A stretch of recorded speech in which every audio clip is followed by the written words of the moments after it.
नमस्कार दोस्तों, स्वागत है आपका इंडो पाठशाला पे। मेरा नाम है पवन कुमार और आज का हमारा टॉपिक बहुत ही इम्पोर्टेंट है। इम्पोर्टेंट इस सेंस में कि आप किसी भी एग्जाम को देने के लिए जाएंगे तो वहाँ पे आपको पढ़नी पड़ती है पॉलिटी, ठीक है। और जब हम पढ़ते हैं पॉलिटी तो उसके अंदर एक बहुत इंपॉर्टेंट टॉपिक होता है प्रेसिडेंट। राष्ट्रपति के ऊपर क्वेश्चन हमेशा बनते ही हैं, तो उसी से रिलेटेड ये आपकी वीडियो होगी, कंटेंट होगा जो आपको पढ़ना है, ठीक है, और पढ़ना ही है। चलिए शुरू करते हैं हमारी वीडियो। सबसे पहले अबाउट प्रेसिडेंट ऑफ इंडिया कुछ बारे में जान लेते हैं, हमारे प्रेसिडेंट के बारे में क्या क्या चीज़ें होती हैं और वो कैसे काम करता है।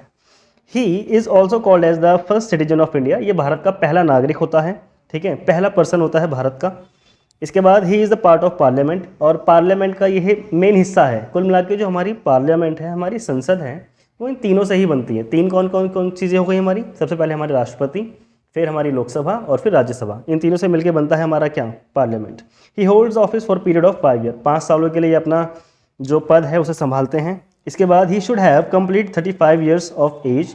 राष्ट्रपति बनने के लिए इनकी मिनिमम एज 35 होनी ही चाहिए, ठीक है। He should be qualified to be elected as a member of Lok Sabha, और वो लोकसभा के अध्यक्ष बनने योग्य होना चाहिए। और लोकसभा में एंट्री की जो एज है वो है 25, ठीक है। तो आप लोग दोनों चीज़ याद रखेंगे कि लोकसभा की एंट्री की एज 25 है, जबकि राष्ट्रपति की एज हमारी क्या होती है? 35 होती है, ठीक है। इस तरह के क्वेश्चन नहीं बनने वाले, टेंशन मत लीजिए, ये सिर्फ आपकी कॉन्सेप्ट क्लैरिटी के लिए है।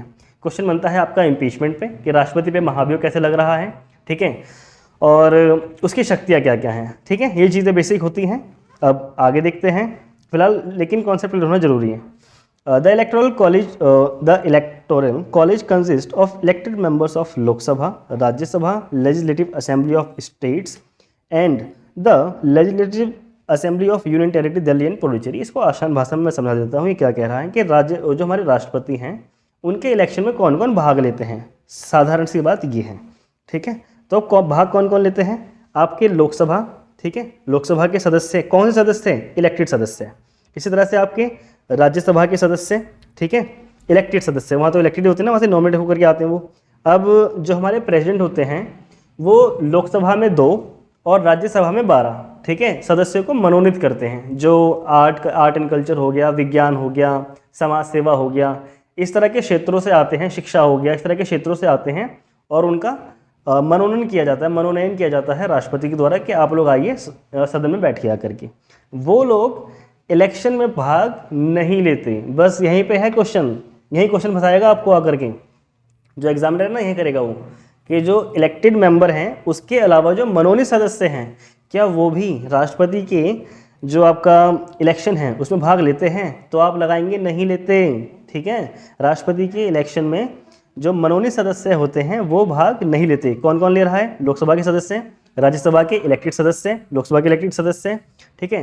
और जो हमारी विधानसभाएं हैं, ठीक है, 28 स्टेट है ना, तो जहाँ जहाँ हमारी विधानसभा हैं वहाँ के सदस्य हो गए इलेक्टेड, और केवल 2 यूनियन टेरिटरी, ठीक है, मात्र 2। यहीं पे क्वेश्चन है। एक तो पहला क्वेश्चन मैंने बता दिया आपको कहाँ बनेगा, कि जो आपके मनोनीत सदस्य हैं वो, और उसके बाद आपके 2 यूनियन टेरिटरी हैं। अब यूनियन टेरिटरी तो हमारी 8 हैं, लेकिन 8 के जो सदस्य हैं वो भाग नहीं लेते, केवल 2 लेते हैं। कौन कौन सी हैं वो? दिल्ली और पुडुचेरी, ठीक है। आसान भाषा में मैंने आपको समझा दिया है कि दिल्ली और पुडुचेरी के जो सदस्य होते हैं यूनियन टेरिटरी के, वो भाग लेते हैं इलेक्शन में, ठीक है। चलिए यहाँ से शुरू करते हैं आगे की बात हमारी। He is elected indirectly by the principal of proportional representation by means of single transferable vote. इसको हिंदी में समझो, आसान भाषा में क्या कह रहा है ये कह रहा है कि जो राष्ट्रपति का है ना, इसके ऊपर क्वेश्चन बनता है कि राष्ट्रपति की जो चुनने की विधि है उस विधि का नाम क्या है। तो नाम आपने पढ़ लिया। हिंदी में कहते हैं इसको आनुपातिक प्रतिनिधित्व, एकल संक्रमणीय मत। अब ये जो वोट सिस्टम है ना, ये वाला, ये है क्या? ये है कि आप ना, जैसे मान लो कुछ 50 प्रस्तावक होते हैं, 50 अनुमोदक होते हैं, ठीक है। इस तरह से इलेक्शन होता है राष्ट्रपति का। अब आप चाहो तो अपने हिसाब से, अपने पसंद के, आपके मान लो कि आप अपने इसमें स्टेज सेट कर सकते हो कि ठीक है, मेरी फर्स्ट प्रायोरिटी ये है, सेकंड प्रायोरिटी ये है, थर्ड ये है, फोर्थ ये है। तो आप अपने वोट चारों को दे सकते हो। मान लो कि जो आपका फोर्थ है उसको बाकी सदस्यों ने वोट नहीं किया, तो उसका वोट जो आपने दिया था वो काउंट हो जाएगा थर्ड में। इसी तरह से काउंट होते होते थर्ड वाले को मान लो प्रेफरेंस नहीं मिली ज़्यादा, थर्ड वाला भी आउट हो गया, तो जो थर्ड के वोट थे वो अप होके हो जाएंगे सेकंड में। इसी तरह से जब फाइनल में एक बचेगा तो हमारी द्रौपदी मुर्मू जी चुन करके आ जाएंगी। ठीक है, कुल मिलाकर के जो हमारे वोट होते हैं वो चेंज होते हैं, इसमें आगे की तरफ बढ़ते हैं। ठीक है, यही है आपका principle of proportional representation by means of single transferable vote. ठीक है, अब नेक्स्ट पॉइंट देखिए, president submits his resignation to the vice president of India. कुल मिलाकर के ये कह रहा है कि जो हमारे राष्ट्रपति होते हैं अगर उनको इस्तीफा देना पड़ता है, वो कह रहे हैं कि अब मेरे को काम नहीं करना, मुझसे काम नहीं हो रहा। ठीक है, अब जैसे लिज ट्रस ने इस्तीफा दे दिया, यूके के प्रेसिडेंट ने, ठीक है, यूके की प्राइम मिनिस्टर ने, उन्होंने वो दे दिया इस्तीफा, लेकिन उन्होंने किसको दिया होगा, उन्होंने किसी और को दिया होगा। लेकिन बात करते हैं भारत में, अगर हमारे जो राष्ट्रपति हैं वो इस्तीफा दे रहे हैं तो वो किसको देंगे, वो वाइस प्रेसिडेंट को देंगे। ठीक है, वाइस प्रेसिडेंट कौन होता है, जो राज्यसभा का सभापति होता है। ठीक है, जो राज्यसभा का सभापति होता है उसको बोलते हैं हम वाइस प्रेसिडेंट, वो उसको दे देंगे अपना इस्तीफा कि लो सर आप संभाल लो, हमसे नहीं हो रहा। इसी तरह से जो हमारे लोकसभा के अध्यक्ष होते हैं वो देते हैं उपाध्यक्ष को। ठीक है, तो ये लोग आपस में खेलते रहते हैं, वो अध्यक्ष उपाध्यक्ष को, उपाध्यक्ष अध्यक्ष को, इसी तरह से वाइस प्रेसिडेंट प्रेसिडेंट को, और जो प्रेसिडेंट है वो वाइस प्रेसिडेंट को। ठीक है, ये क्रॉस चलता रहता है इनका आपस में।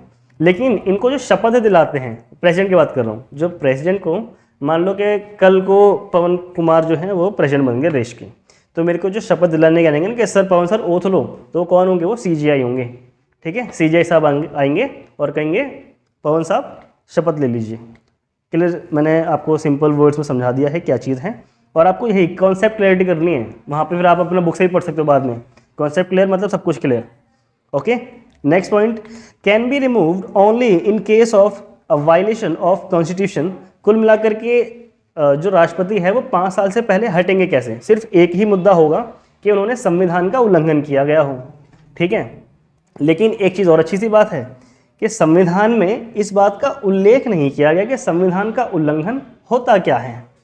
ठीक है, इस बात को भी याद रखिएगा। चलिए नेक्स्ट पॉइंट देखते हैं, the election of president is conducted by election of commission of India. कुल मिला के इलेक्शन ऑफ कमीशन हमारा इंडिया है ना, तो इलेक्शन कमीशन ऑफ इंडिया है, वो करता है हमारे प्रेसिडेंट के इलेक्शन।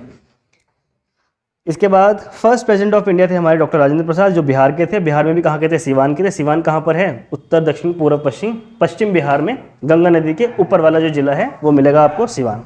ठीक है, करंट प्रेसिडेंट है हमारे द्रौपदी मुर्मू, 15th, ये 15वें हैं। ठीक है, 15 पंजे 75 साल हो गए ना, तो 75 हमारे को आज़ादी के हो रहे हैं, बात वही चल रही है। अबाउट प्रेसिडेंट ऑफ इंडिया कुछ और चीज़ें हैं। A president is expected to be, कि वो क्या क्या हम उनसे एक्सपेक्टेशंस रख सकते हैं कि वो भारत के नागरिक होंगे, उनकी एज 35 होगी, ठीक है, या फिर 35 के ऊपर होगी। Eligible to become a member of Lok Sabha. Lok Sabha के लिए मैंने बता दिया आपको एलिजिबिलिटी के लिए कितनी एज चाहिए, 25 चाहिए, कि अगर किसी की एज 25 साल है तो वो लोकसभा का अध्यक्ष बन सकता है, वो लोकसभा का सदस्य बन सकता है। और जब वो लोकसभा का सदस्य होगा तभी वो क्या कर सकता है, प्रेसिडेंट के लिए लड़ सकता है। चलिए नेक्स्ट देखते हैं, यहाँ पे ये क्या बोल रहे हैं, the president is responsible for making appointments of. अब ये बहुत इंपॉर्टेंट चीज़ें हैं, ये प्रेसिडेंट जो है वो किस चीज़ की अपॉइंटमेंट करता है। ठीक है, तो जितने भी राज्य हैं वहाँ पे गवर्नर्स की वो करेगा, चीफ जस्टिस ऑफ इंडिया उनको अपॉइंट करता है। अपॉइंट मतलब तरह से चुना, तो चीफ जस्टिस ऑफ इंडिया का उनका अपना एक रोल होता है, उनकी अपनी भूमिका होती है कि किस तरह से जो CGI है उनको चुना जाएगा। लेकिन नाम होते हैं कि ये चीज़ नाम आ गए सिलेक्ट होकर के, इसमें सेलेक्ट करना है, तो प्रेसिडेंट साहब साइन कर देते हैं और फिर बस उनका सिलेक्शन हो जाता है। चीफ जस्टिस एंड अदर जजेस ऑफ सुप्रीम कोर्ट। ठीक है, अदर जजेस भी हैं, ये वर्ड इंपॉर्टेंट है कि अभी कितने हैं, 30+1 हैं या 33+1 हैं। एक्चुअली अभी जो लीगल तौर पे 33+1 नहीं हुए हैं या नहीं हो गए हैं, ये आपका होमवर्क है, आप मुझे बताएंगे कमेंट में। ठीक है, मैं आपको इसका आंसर वहाँ पे कमेंट करता हूँ अभी।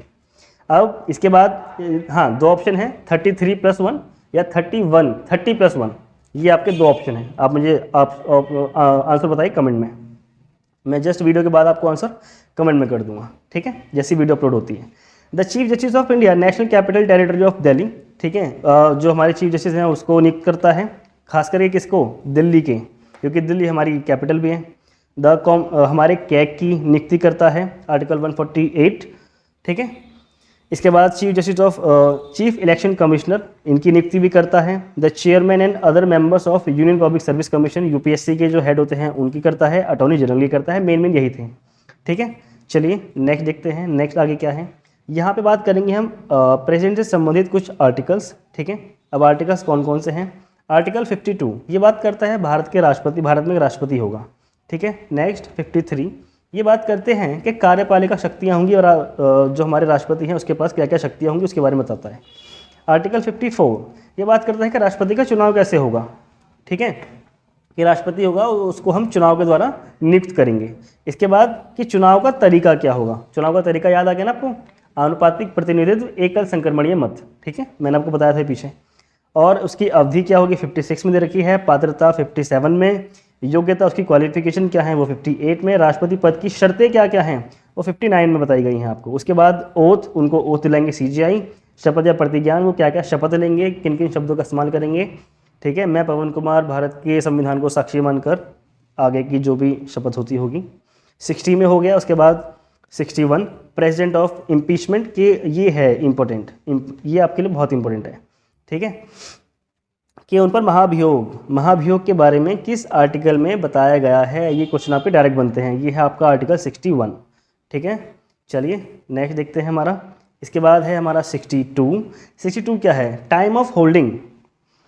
इसको मैं इतना लंबा पढ़ के मैं आपको नहीं बता देता हूँ। क्या कह रहा है, प्रेसिडेंट के इलेक्शन का टाइम क्या होगा, ठीक है। अगर प्रेसिडेंट की जो सीट है वहाँ वो वैकेंट हो गई, तो वैकेंट होने का जो टाइम हो गया कि अब 6 महीने के अंदर आपको इलेक्शन हो जाने चाहिए, ठीक है, इलेक्शन होनी चाहिए, नए जो हमारे प्रेसिडेंट हैं वो आ जाने चाहिए। तो उसी के बारे में बताता है हमारा 62। नेक्स्ट है हमारा 70 क्या बता रहा है, discharge of president's functions in other contingencies. कुल मिलाकर के 70 बता रहा है आपका अन्य कोई, मान लो कोई सडन सिचुएशंस बन गई कि भाई राष्ट्रपति की डेथ हो गई, या राष्ट्रपति को हार्ट अटैक आ गया, या राष्ट्रपति को कुछ और समस्या हो गई और अचानक से हमारी रिक्ति हो गई, ये वैकेंट हो गई जगह, अब क्या करें। तो उस चीज़ में जो कार्यों का निर्वहन कौन करेगा, तो उस चीज़ के बारे में बताया गया है हमारा 70 में, ठीक है। इसके अलावा हमारी बात करते हैं हम 71 की। 71 क्या कहता है, मैटर्स रिलेटिंग टू और connected with the election of president और वाइस प्रेसिडेंट। क्या कह रहा है कि जो प्रेसिडेंट से रिलेटेड कोई भी मुद्दे हैं, ठीक है, अगर वाइस प्रेसिडेंट आ जाते हैं तो किन किन बातों पर होगा, कि क्या क्या चीज़ें आगे रखी जाएंगी, वो है हमारा 71 में। जैसे कि प्रेसिडेंट का पद खाली हो गया, वहाँ पे अब काम करने के लिए आएंगे वाइस प्रेसिडेंट, तो वाइस प्रेसिडेंट के पास प्रॉपर शक्तियाँ राष्ट्रपति के बराबर होंगी, ठीक है, जब तक कि नए राष्ट्रपति चुन करके नहीं आ जाते। और लेकिन इस चीज़ में क्या होता है कि जब वाइस प्रेसिडेंट का काम करेंगे ना, तो वो राज्यसभा का काम नहीं करेंगे, उनके राज्यसभा के काम कैंसिल हो जाएंगे सारे, ठीक है। इसके बाद बात करते हैं हम हमारा 72 तो बता दिया, नहीं अभी नहीं बताया। पावर ऑफ प्रेसिडेंट्स, मतलब जो राष्ट्रपति के पास शक्तियां हैं, क्षमादान शक्तियां हो गई, ठीक है, सस्पेंड कर देगा, वो कोई रेमिट कर देगा, कम्यूट सेंटेंस, जो फांसी की सजा है उसको रोक सकता है। ये सारी चीज़ें किसके बारे में बताती हैं, 72 के बारे में बताती हैं। एक सेकेंड, इसको डिलीट कर दे थोड़ा सा। नेक्स्ट है हमारा 74 क्या कहता है, council of ministers to aid and advise president. Article 74 कहता है कि राष्ट्रपति के सहयोग के लिए एक मंत्रिपरिषद होगी, ठीक है, क्या होगी, एक मंत्रिपरिषद होगी जो राष्ट्रपति का सहयोग करेगी। क्या करेगी, वो राष्ट्रपति का सहयोग करेगी। अब वो सहयोग, और वो जो मंत्रिपरिषद है वो है क्या, वही हमारे जो PMO हैं, PMO के अंदर हमारे उनकी कैबिनेट हो गई, वही जो कैबिनेट होती है वही राष्ट्रपति का सहयोग कर देती है, ठीक है। ये हो गई हमारी 74, council of ministers to aid and advise president, आपको यही याद रखना, और कुछ खास है नहीं इसमें। इसके बाद हम नेक्स्ट देखते हैं हमारा 75, अदर प्रोविजंस ऑफ मिनिस्टर्स। जो हमारे अलग अलग मिनिस्टर्स हैं उनकी अपॉइंटमेंट क्या है, उनका टर्म क्या है, वो कितने टाइम से काम करेंगे, उनकी सैलरी क्या है, ये सारी चीज़ें किस में बताई गई हैं, 75 में। और इसकी ये शक्तियाँ किसके पास होती हैं, हमारे प्रेसिडेंट के पास, ठीक है। नेक्स्ट देखते हैं, तो है हमारा नेक्स्ट है हमारा 75 अदर, ये तो हो गया ना 75 के बाद हमारा 87, special address by the president, के जो हमारे प्रेसिडेंट हैं वो इस पर संबोधन करेंगे लोगों का, वही है लोगों का या फिर हमारे मंत्रियों का, ठीक है। 123 ये उनके अध्यादेश, अब राष्ट्रपति ने बोल दिया कि यहाँ से आज से राष्ट्रपति शासन लागू, ठीक है, तो वो गया हमारा 123 में।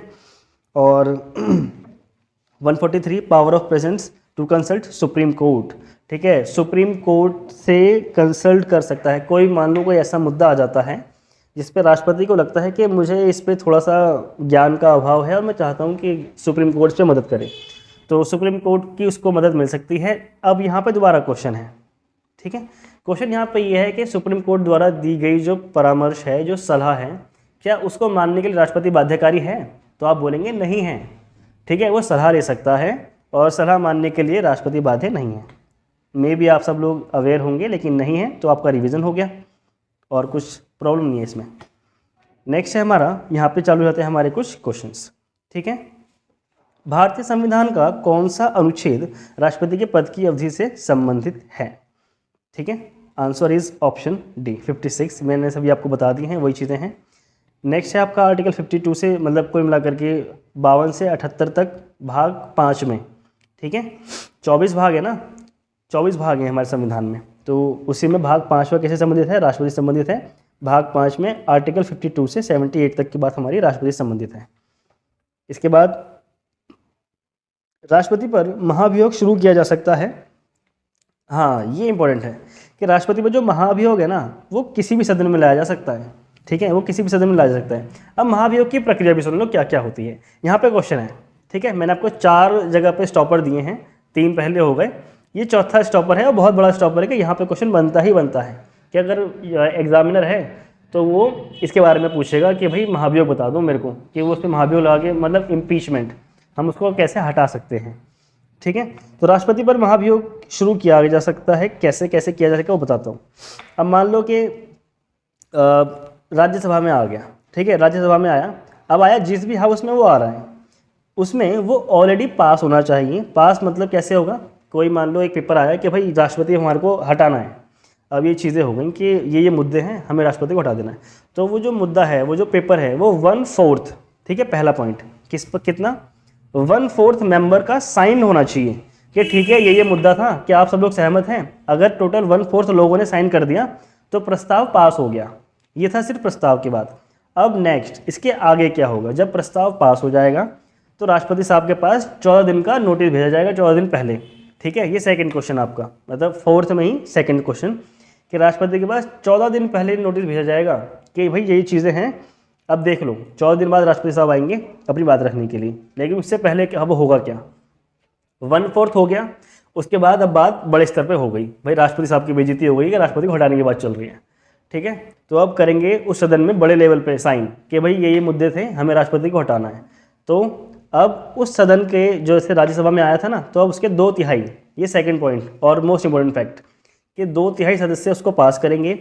उसके बाद वो पास होकर जाएगा लोकसभा में, क्योंकि राज्यसभा में आया था 1/4, फिर 2/3 ने उसको पास कर दिया। ठीक है, 1/4 साइंड थे, तब जाके प्रस्ताव बना।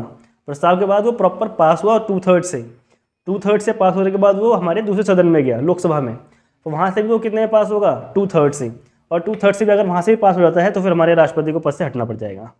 ठीक है, अगर उन पर लगाए हुए जो आरोप हैं वो सत्य साबित हो जाते हैं और राष्ट्रपति अपने पक्ष में चीज़ों को सिद्ध नहीं कर पाते कि भाई ये चीज़ें थी, हो सकता है जो आरोप लग रहे हैं वो ठीक है, मतलब सरकार जो राष्ट्रपति पर, अब राष्ट्रपति पे जो अत्याचार हो रहा है, ये माना कैसे जाएगा? क्योंकि राष्ट्रपति ने क्या किया होगा? संविधान का उल्लंघन किया होगा। पर मज़े की बात यह है कि संविधान में ये बताया नहीं है कि संविधान का उल्लंघन है क्या। वेल, आगे बढ़ते हैं। इसका आंसर है ऑप्शन सी। ठीक है, इधर हाउस, कोई से भी हाउस में ला सकते हैं उसको हम। आर्टिकल 61 के अंदर इसके बारे में बात की गई, अभी बताया था जस्ट। नेक्स्ट है हमारा, भारत के राष्ट्रपति के महाभियोग की प्रक्रिया, ये किस तरह की प्रक्रिया है, ये पूछ रहा है ये। ठीक है, तो आंसर है, ये है हमारी क्वासी जुडिशियल। ठीक है, बस आपको इस तरह से याद कर लेना, कुछ खास नहीं है। Special majority of 2/3 member present and voting of both houses. हाँ, ये फैक्ट था, मैं उस समय आपको मेंशन करना भूल गया कि उस समय जो आपके जैसे 2/3 है, 2/3 में जो मेंबर प्रेजेंट होंगे वो, ठीक है, उनका प्रेजेंट माना जाएगा। जैसे राज्यसभा में आया तो राज्यसभा में आपके 550 सदस्य हैं, 550 में से आप वो 12 हटा दो, उसके बाद कुछ और 2 हटा दो, कुछ प्रेजेंट नहीं है, मान लो 230 मान लें, अभी अवेलेबल है 230, तो 2/3 का 230 का 2/3 पास कर देंगे, जो कौन से हैं? जो वोट कर सकते हैं। ठीक है, और हाँ, इसमें एक चीज़ और है बच्चों, यहाँ पे आपका एक 5वां क्वेश्चन कि राष्ट्रपति के महाभियोग में क्या चीज़ें होती हैं कि जो हमारे मनोनीत सदस्य हैं, मैंने शुरू में बताया था ना कि मनोनीत सदस्य हैं कि उसके इलेक्शन में तो भाग नहीं लेते, लेकिन अगर हटाने की बात आ जाए, ठीक है, तो यह बात हो गई ना, वही पुरानी वाली कहावत, जिस थाली में खाया उसी में छेद।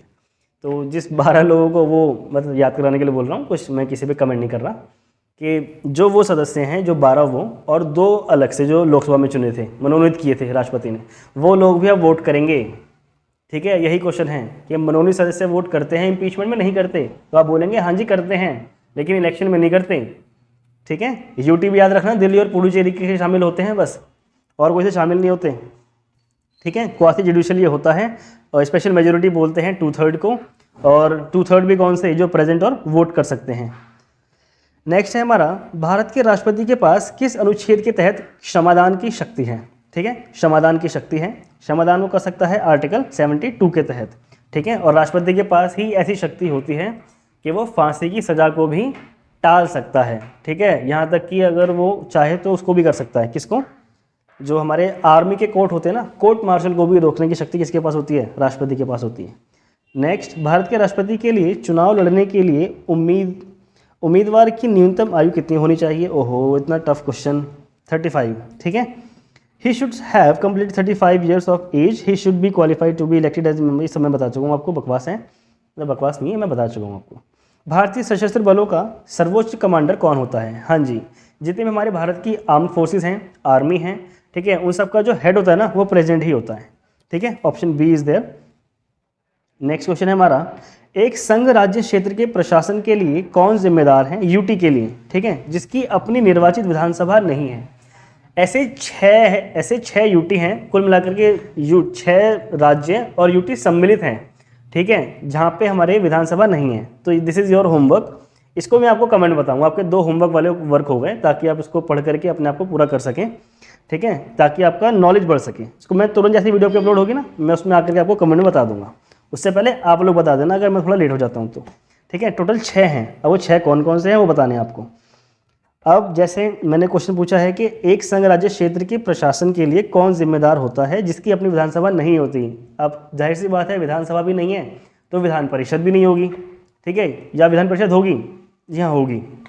इसका आंसर होता है हमारा क्या? Option D, president. ठीक है, प्रेसिडेंट के बारे में चल रहे हैं तो प्रेसिडेंट ही होगा।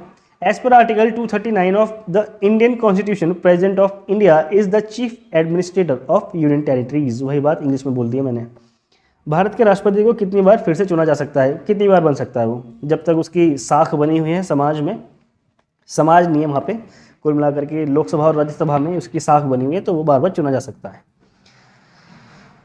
हाँ जी, for any number of time. यहाँ पे है नेक्स्ट, निम्नलिखित में से कौन भारत के राष्ट्रपति की शक्ति नहीं है? ठीक है, राष्ट्रपति के पास कौन सी शक्ति नहीं है? इसका आंसर है ऑप्शन बी, सीएम। राज्यों के सीएम की नियुक्ति, क्योंकि वो तो नियुक्त होकर आते हैं, चुना जाता है उनको, नियुक्त नहीं चुना जाता है, सॉरी वर्ड गलत था वो, सॉरी फॉर दैट। भारत के राष्ट्रपति द्वारा नियुक्त तो IAS IPS होते हैं, हम जैसे लोग आगे बढ़ते हैं। भारत के राष्ट्रपति द्वारा जारी अध्यादेश की अधिकतम अवधि कितनी हो सकती है? तो इसका आंसर प्लीज़ ए मत लगा देना, ए मत बोलना कोई भी। इसका आंसर है डी, 6 मंथ्स 6 वीक। ठीक है, आर्टिकल 123 और गवर्नर की बात करते हैं तो आर्टिकल 213, बस इतना याद कर लो, काफ़ी है। भारत के राष्ट्रपति का चुनाव करने के लिए कौन मतदान कर सकता है? ठीक है, राष्ट्रपति के चुनाव में कौन मतदान कर सकता है? अब इसका आंसर क्या निकलेगा हमारा? Option D, none of the above. अब आप लोग बोलोगे नहीं सर, है तो लोकसभा के करते हैं, राज्यसभा के करते हैं, करते तो हैं पर साथ में करते हैं, तो ऑप्शन होना चाहिए था मोर देन 1। ठीक है, या फिर बी और सी मिला करके, तब आंसर ठीक होता। मैंने बता दिया है, वही चीज़ें मैंने आपको बता चुका हूँ पहले ही, तो आप इसको पढ़ लें अपनी तरफ से। भारत के राष्ट्रपति के लिए कौन मतदान नहीं कर सकता? ठीक है, मतदान कौन नहीं करेगा बताओ, कौन नहीं करेगा? बताया था ना अभी। Option C, nominated members to either house of parliament. तो वो 14 जो लोग हैं वो नहीं करेंगे। अब यहाँ पे बता दिया उसी के बारे में कि एलिजिबल नहीं है वो लोग। भारत के राष्ट्रपति की संवैधानिक स्थिति सबसे निकट से किसके समान है? ठीक है, मतलब वर्ल्ड कंटेक्स्ट में पूछ रहा है कि किसके समान है, तो उसका आंसर है ऑप्शन डी, ब्रिटिश मोनार्क। क्योंकि हमारा संविधान का लगभग बहुत सारा हिस्सा हमने भारत शासन अधिनियम 1935 से ही हमने उसको कवर कर लिया था। तो जो हमारे राष्ट्रपति का पद है उसको भी हम किसके पैरेलल मान के चलते हैं, या किसके पैरेलल्स को बनाया गया है? ब्रिटिश मोनार्क के पैरेलल्स को बनाया गया है। ठीक है, नेक्स्ट है, राष्ट्रपति चुनाव 2022 के लिए भाजपा के नेतृत्व वाले NDA द्वारा किस उम्मीदवार का नाम नामित किया गया है? यहाँ पे है आपका क्वेश्चन। ठीक है, देखिए क्वेश्चन आपका यहाँ जो इसका आंसर है वो नहीं है, वो तो खैर कोई नहीं पूछने वाला।